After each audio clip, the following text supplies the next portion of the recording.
we've got two, talking about Indigenous, we've got two Indigenous women here this morning that are going to sing a song. In fact, Sharon might give an explanation of the song. Sharon's the Koori woman involved, and we've got Tanya, the Māori woman, so two wonderful nations together. Well, this song's called Old Koori Woman, and the lyrics are written by myself and music by Michael Thompson.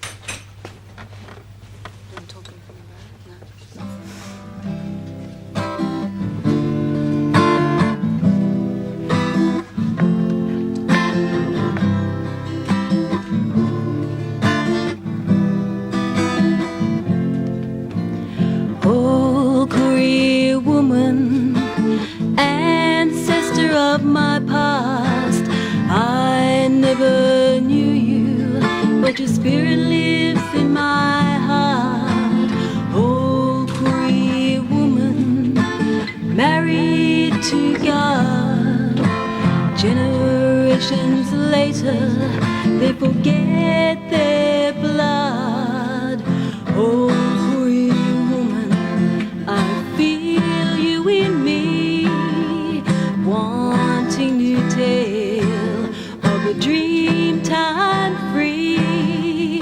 Oh, Koori woman, I feel you in me, wanting to tell of a dream.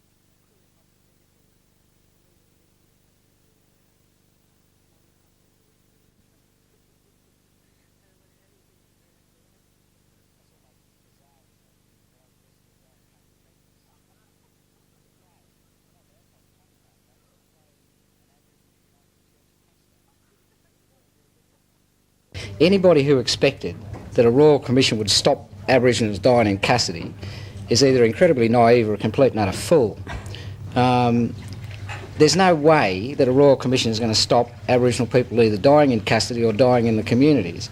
What people have got to understand that this death in custody thing is directly related to the original invasion of our country, the dispossession of Aboriginal people, and the fact that for 200 years Australian society has failed to provide some sort of just reparation and compensation for Aboriginal people for what has happened to them. And whilst ever that situation remains, Aboriginal people are going to remain at the bottom end of the socio-economic ladder in this country, are going to be incredibly vulnerable to the abuses of the law by pigs or screws or whoever, and are going to continue with the appalling sort of levels of ill health that we see around Australia, are going to continue dying in both the way we're seeing and with them dying in custody and people dying on the outside. What not enough people realise is that in a lot of ways the death rate in the prisons is to a certain extent is a reflection of the appalling death rates of Aboriginal Australia generally. I mean, you know, that's where some of the truth lies. And until people realise that land rights, which enables Aboriginal people to develop economic independence,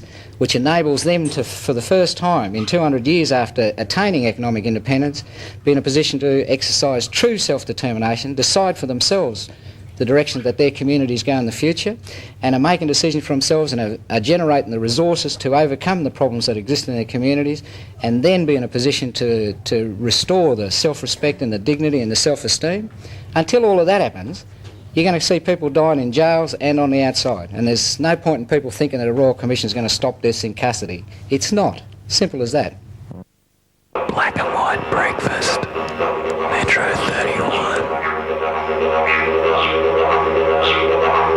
I think that it's important for people to remember that what you've seen over this last week is a real collection of different people doing committed to an idea about public television and getting access to a medium that not a lot of Koori people get access to. And I think that what public television is going to bring to you is information, non-threatening, and a source of information that is from a direct source, from unemployed youth, from aged, from Aboriginal, from people that have all different sorts of background. And one thing we can promise is that it's going to be interesting, and that what we have to talk about on public television is true and it's coming from the heart.